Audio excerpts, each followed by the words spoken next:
Philippe Taquet, La chasse aux dinosaures.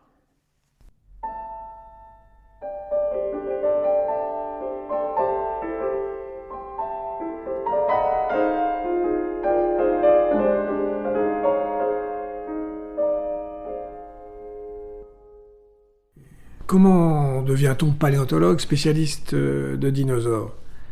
Eh bien, en réalité, j'ai démarré ma vie en naissant dans une famille d'industriels textiles. J'aurais dû suivre la tradition familiale, c'est-à-dire de reprendre le tissage de la laine de mes ancêtres, de mon grand-père, de mon père, et d'aller à Mulhouse, faire l'école textile de Mulhouse, pour devenir un spécialiste du tissage de la laine. Ça se passait dans le nord de la France, là où sont installés beaucoup de tissages, dans une petite province qui s'appelle la Thiérache.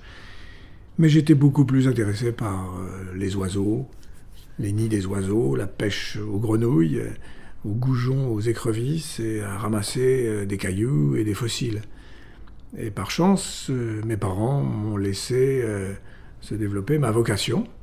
Et je me suis tourné, après le lycée, vers l'université pour faire des études de sciences naturelles. Bien m'en a pris d'ailleurs, parce que le textile en France a disparu ensuite dans la tourmente, et rapidement a été mené à l'extinction. Les tissus sont fabriqués ailleurs, en Chine aujourd'hui. Et le textile a disparu plus vite que les dinosaures ont disparu à la fin du Crétacé. Donc je me suis tourné vers l'université pour faire des études de sciences naturelles. À Paris, à la Sorbonne, puisqu'il fallait quitter la province à l'époque.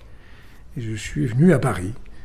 Et là, j'ai été passionné par le cursus universitaire de géologie fondamentale, de la stratigraphie, l'étude des couches de terrain, de la paléontologie, l'étude des animaux disparus, de la minéralogie, l'étude des cristaux, de la géologie appliquée, de la recherche du pétrole, du charbon, des ressources minières.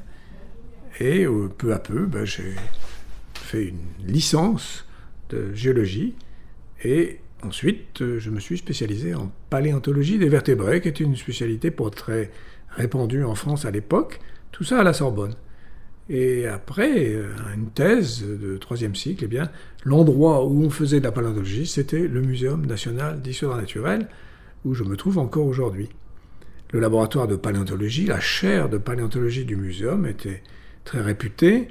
La paléontologie est née pratiquement en Europe et au muséum, avec des grands noms comme Georges Cuvier, fondateur de l'anatomie comparée et de la paléontologie des vertébrés, et avec le chevalier de Lamarck, qui a été le grand spécialiste de l'étude des invertébrés fossiles. J'ai été très très bien accueilli par un directeur formidable qui s'appelait Jean-Pierre Lehmann, et qui lui avait fait sa thèse en Suède, et on m'a confié, évidemment, l'étude d'un certain nombre de fossiles. Mais nos maîtres nous ont déjà appris, avec leurs enseignements, une excellente façon de faire de la paléontologie, insistant sur le fait que ce qui était important dans notre métier, c'était la description anatomique la plus précise des animaux, des vertèbres, des ossements que l'on découvrait.